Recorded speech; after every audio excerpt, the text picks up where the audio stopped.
Hello everyone, my name is Andy and welcome to episode 3 of the Deals and Steals series.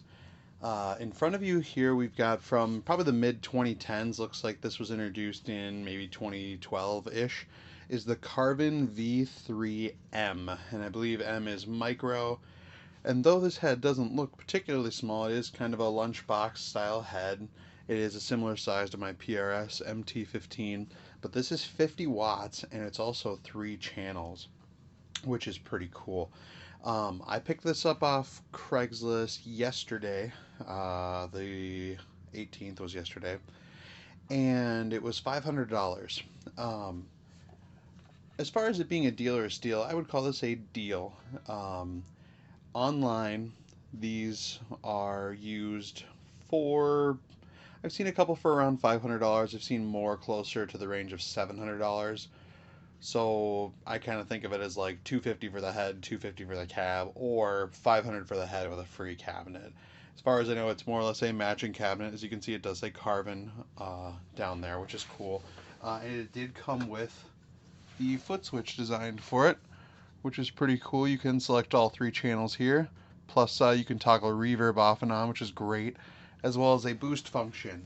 The boost is adjustable. I think it's a I want to say it's just 10 dB. I believe I have it adjusted all the way up.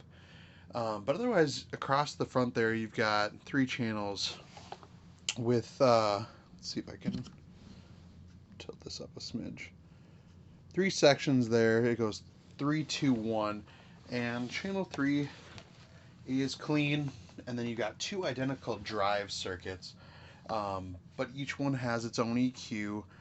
And there's a bunch of different, as you can see, presence, volume, and drive. Currently I'm on clean channel, which is 3, and you can pretty easily switch between 2 and 3 there. And it's got LEDs that indicate which one you're on, which is pretty cool. As far as the sounds, the cleans are alright. There's a bright switch in here. What is it, kind of a bright, normal, and soak mode. Soak will break up a little bit more. Then you've got sort of a normal, thick, or intense for the gain channels. I'm just going to hit them all real quick at noon. As of right now, there shouldn't be much of a difference between 2 and 3 because they're all at noon, and I believe all little toggles are set the same. So I'm just going to run through this briefly. I think it sounds okay. Again, the cleans are alright. As a pedal platform, I think it'd be decent. I'm not super in love with the drive channels. I'm still, kind of learning how to dial stuff in general. But as far as initial tones, I kind of like what's happening with my PRS a little more than what's going on here. But I wanted a second 2 amp in kind of a smaller form factor. Let me zoom back out here. In kind of a smaller form factor, like the PRS over there. And this 212 is only a smidge bigger than the 112 that the PRS has, which is kind of funny. So let me just, we're in the bridge pickup of my Les Paul Studio right now. And it feels, obviously all EQs are at noon, but even so, it feels kind of honky. I guess I can get a pick. Maybe that'll change it a little bit.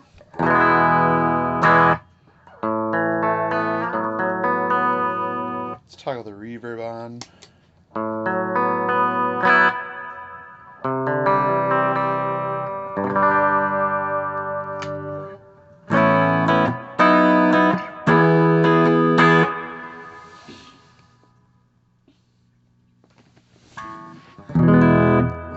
Really bassy, a lot of low end there. Sounds a little better to me. It does have drive, which is kind of cool, so you can make that beefier as well. But so far, drive in the middle, and then I like switching it up to the bright.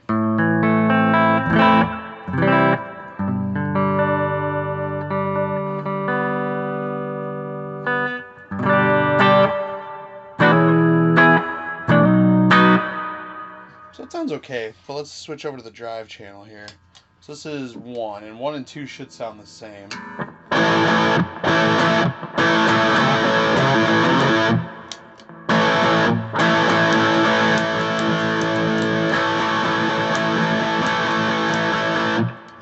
much happening there as far as differences.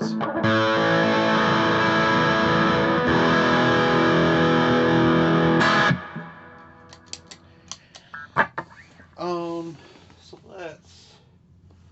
The other thing that's going on here, you do have presence, volume, and drive for each circuit as well, so I'll bring that up a little bit on one of them. And then it does have something called EQX, which is that little toggle in the second that I just tweaked right there. Not entirely sure what that does, but it does seem to kind of thicken up the sound. That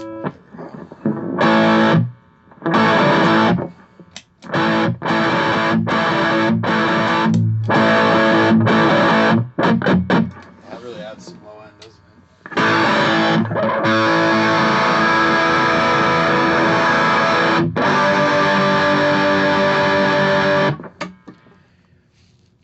But yeah, between you and me, the drive channel, it's kind of meh.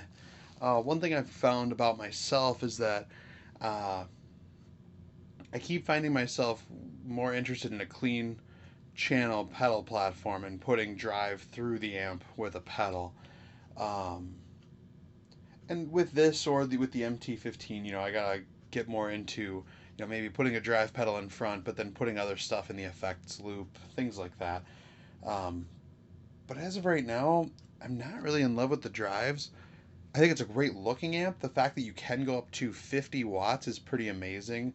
This is, I don't know how many, but 12 AX7s and then EL34s are your power. But I don't know. Again, as far as deals and steals go, I think price-wise, strictly would call this a deal with the cabinet, with the foot switch. I had to put my own speaker cable in there, big Froop and Whoop, but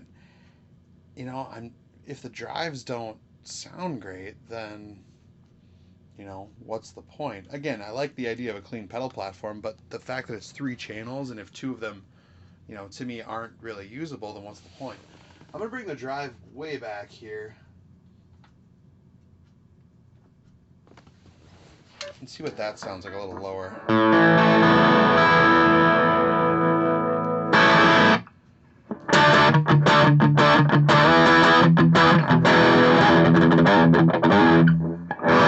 Okay, you're probably not chugging, but...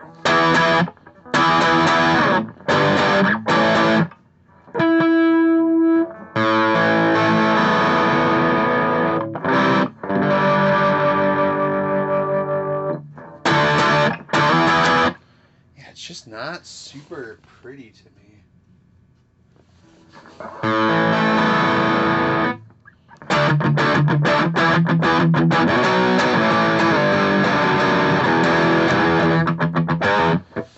And even with, I guess we can bring the presence up a little bit. And it could be because I'm running it at 7 watts. Maybe everything sounds choked because it's not unleashed with its, full potential or full power. But, if I bring the master up and the volume down a little bit,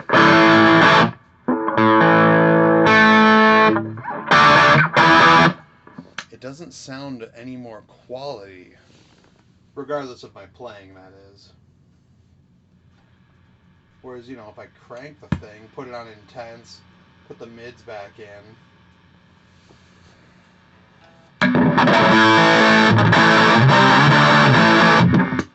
And sorry if you're wearing headphones, but yeah, that just sounds kind of assy, so I don't know. Again, I'm not great with dialing in tones, but out of the box, as it were, if you will, I feel like it should just sound a little bit better. I mean, again, feature-wise, there should, in theory, there's a lot going on here. You've got 3 channels, you've got 50 watts, so more than gigable. For fun, you've got the ability to switch the background to red, which is kind of cool. It's manual. I really wish it was like the PRS, where switching channels would change that color. But, whatever. I don't know. It's okay. Fortunately, one of the things the gentleman said was he was a little, not reluctant to sell it, but he was trying to sell another amp first so he could maybe hold on to this. And told me to keep his number in case I was done with it or whatever. Unfortunately, that might be tomorrow. Because again, I think that, these two rigs, they look all right next to each other. The fact that you've got matching lights that can light up the ceiling are pretty cool. The fact that they don't have to be these absolutely monstrous 100-watt heads is great. But I'm just not in love with it. Definitely fun to try. In general, I think it's a good grab for $500. Again, better as a pedal platform, but meh on the drives. And even so, I was A-Bing some pedals into these amps. And maybe it's just the fact that these are vintage 30s. These are Carvin speakers, and I've got no experience with those. Um, if nothing else, putting the V3M through the vintage 30 still kind of didn't change anything for me. So I think, I'm going to call it a deal. Certainly not a steal. I was really excited about it, and it didn't turn out quite as well as I'd hoped. But the next goal, I think, as far as I want another tube amp. The dream is to have kind of a band set up in the basement or wherever. I think the dream, especially when it comes to the idea of recording, will be to get one of those Rev G20 amps, or maybe a D20 if I'm more sold on the idea of the clean pedal platform. But anyway, I thank you guys for watching. This has been Deals and Steals episode 3. Don't forget to like, comment, subscribe, all that good stuff. You guys have a great night. Bye-bye.